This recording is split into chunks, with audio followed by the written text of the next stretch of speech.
co-organizers and also supporters of this event. The ADN, which stands for the International Negotiation Agency, it is a strategic partner with a headquarters in Paris and provides exceptional professional services for private and public entities in the field of complex negotiations. ADN is a center of excellence. It's headed by Marwan, whom you see on the screen, and who will be with us today to moderate, as I said, the second panel on the agenda. Marwan is a legend that negotiated all his life ransom situations, hostage situations, social conflicts, and other complex situations. And he will be an inspiration for all of us.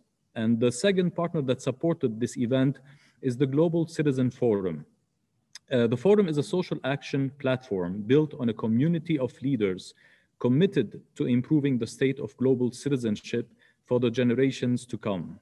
The forum is bound by the shared belief that citizenship stands for freedom, representation, equality, responsibility, sustainability, and impact. And these are the values that we also uphold in the United Nations. We also have the pleasure to have with us the forum's founder, Armand Arton, who will also deliver jointly with our executive director, Nikhil Seth, the prize of the Negotiator of the Year. Armand is an ambassador of the Global Citizen Movement, the president and CEO of Arton Capital, and an executive partner at Arton Investment.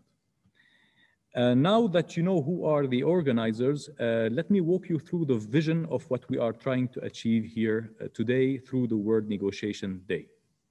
So I'm moderating this conference from Council's Chamber at the United Nations Palace in Geneva. This chamber was the headquarters of the Security Council of the League of Nations from 1936 to 1946. And hundreds of multilateral and bilateral peace negotiations were held in that room. So we chose that chamber because it has a story to tell that is perfectly aligned with the reasons why we are proud to organize the World Negotiation Day. So we have three main goals, three main reasons behind this event. The first one is that we would like to reaffirm the importance of negotiation as a tool for achieving the purposes of the United Nations and also its member states, which are the peaceful settlement of disputes, the maintenance of international peace and security, and the development of friendly relations among nations. The second goal that we are trying to achieve is we would like to reinforce the culture of negotiation, and hence why we had the idea of having the prize of the best negotiator of the year. And in order to empower diplomats, delegates, and negotiators from the private sector as well, because as you know, negotiators are at the forefront of defending the national and collective interests and deserve to be recognized and rewarded when they do their job and also when they do it right. The third goal that we are trying to achieve is related to COVID-19. COVID-19, as you know, has eroded the level of trust between us as human beings in many countries between governments and citizens, and at the international level, it impacted the level of trust between countries themselves, who sometimes resorted to unilateral measures to fight that virus and protect their citizens. So many multilateral institutions were also questioned in their mandate.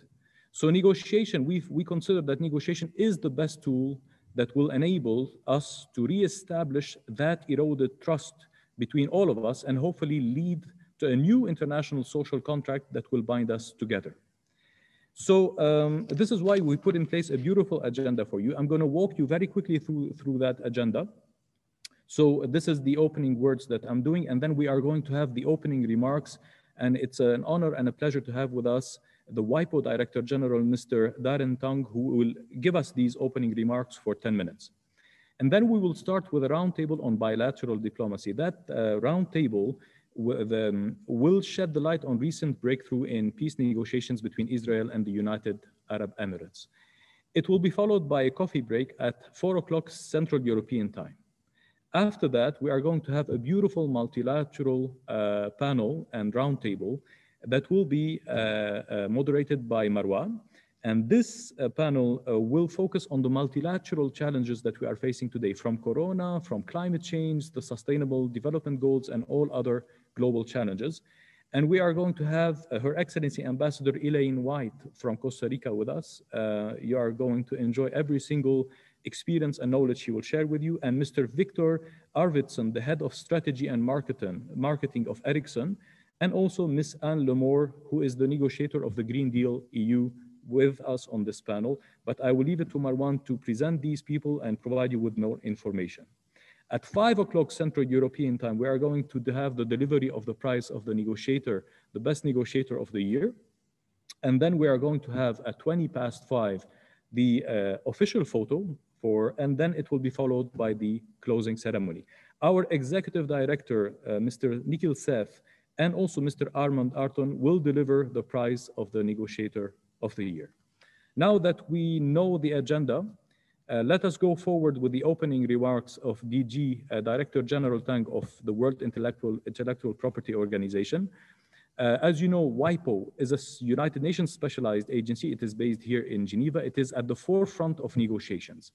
And prior to his appointment as WIPO Director General Tang served as Chief Executive of the Intellectual Property Office of Singapore, and he was driving the strategic transformation of that office in support of Singapore's innovation-based economy. DG Tang, thank you very much for being with us. I give you the floor. Thank you so much, Mr. Haddad. It's a pleasure to be here. Executive Director Nikhil Seth, Excellencies, ladies and gentlemen, I'd like to thank UNITAR for your invitation to deliver the opening remarks at this important event. I'm honored that I've been given this opportunity to share some thoughts on the critically important issue of negotiations before such a distinguished audience of diplomats and negotiators. Ladies and gentlemen,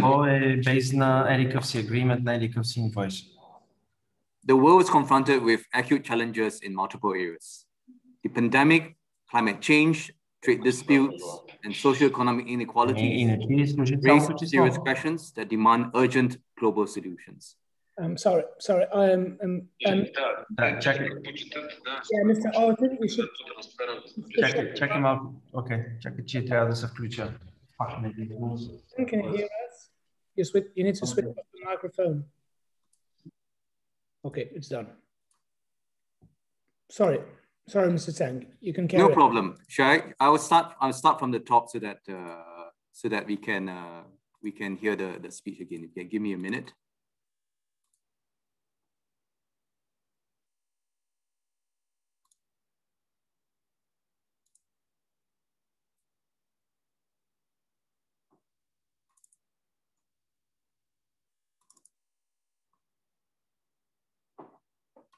Can everyone see me and hear me? Fantastic. Executive Director Nikhil Seth, Excellencies, ladies and gentlemen, I would like to thank UNITAR for their invitation to deliver the opening remarks at this important event.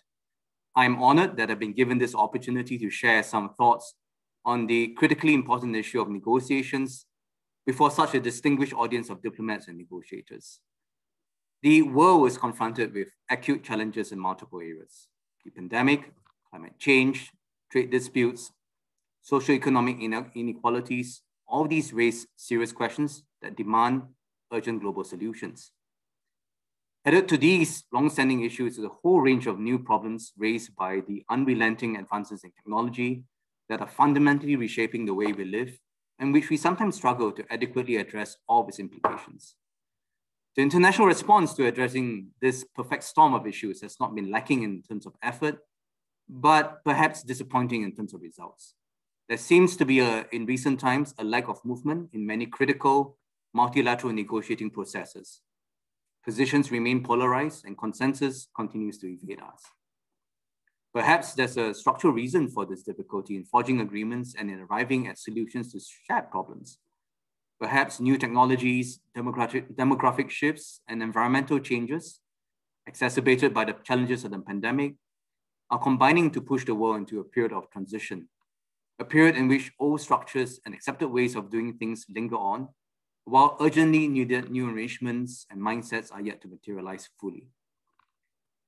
During these transition moments, the work of diplomats and negotiators to bridge differences and forge shared agreements and arrive at consensus is even more urgent and yet more challenging than ever. So I'm very pleased that this afternoon's program is very timely And I hope that it will be helpful in bringing back all of us to the first principles of negotiations and the sharing of experiences around this critical skill. Here, I cannot resist adding my own views on negotiations as someone who spent much of my professional life in international law and negotiations. And I can do no better than to draw on Ambassador Tommy Cole, who was a Singapore diplomat that brokered the 1982 UN Convention of the Law of the Sea and the 1992 Rio Declaration. Ambassador Cole gave a set of 5 points to negotiators. These are: first, master your brief; second, build a talented, cohesive negotiating team; third, build a common fact base with your counterparts; fourth, think outside the box; and five, think win-win. He may also not have been the first to coin the word constructive ambiguity, but certainly one of his major proponents in using it to arrive at consensus. These 5 points may seem to be straightforward and rather commonsensical, but in my experience, they are extremely challenging to apply in real-life negotiations. My own experience with negotiations, and I was involved in the TPP negotiations, in many FTAs and in the RCEP, both of which have become big FTAs, has led me to formulate the elements of negotiations in a complementary way. And for me, instead of 5, I look at it in 3 ways.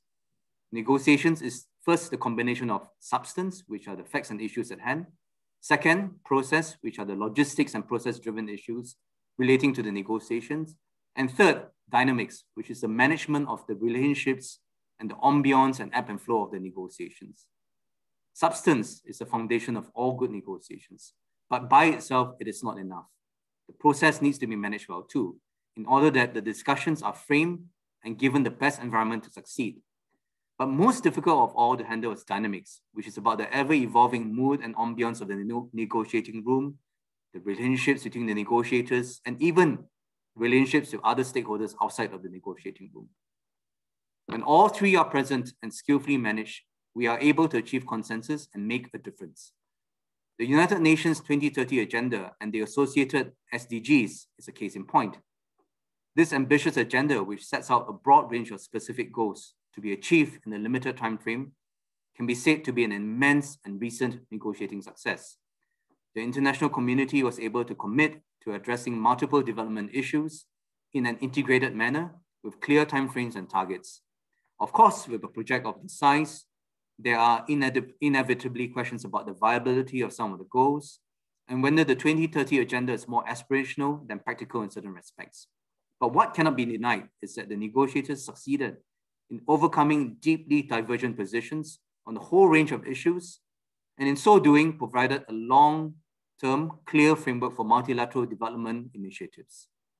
In WIPO itself, a recent example comes from 2013, when member states concluded a treaty called the Marrakesh Treaty, which facilitates access to published works for persons who are blind, visually impaired, or otherwise print disabled.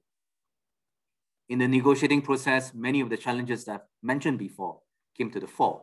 The issues were technically complex, and there were important economic interests at stake with divergent views. At the same time, there were undeniable humanitarian needs pertaining to the visually impaired that needed to be addressed. Also, besides governments, a broad array of civil society organizations were passionately engaged in the discussions and had an impact on the negotiations. Despite all of these challenges, over the course of 3 weeks, the negotiators succeeded in drafting and reaching consensus on an agreement that has become the fastest growing treaty in WIPO's history, and now supporting the needs of visually and print disabled communities in close to 100 countries around the world. With that, I want to leave us with one final comment, which is that the present constraints of conducting negotiations virtually imposes an additional layer of difficulty on negotiating processes. Creative solutions, both technological and organizational, are being employed, but there's still no substitute for face-to-face interactions. Building empathy with negotiating partners and having a sense of what's possible by the skillful reading of non-verbal cues and body language is not facilitated by virtual platforms. Chancellor Angela Merkel once said that she preferred walking around the table to find out if a proposal was sufficiently popular. Hopefully, we should soon have the conditions where we can all once again walk around the table. Ladies and gentlemen, let me end by once more thanking UNITAR and its partners for this invitation to the event. Negotiations are more important than ever in addressing the global challenges that we face. And events like this, we bring diplomats, practitioners, and specialists together to share best practices, experiences, and insights will help us be better at this critical area of work and this critical skill set for the good of the world. Thank you very much.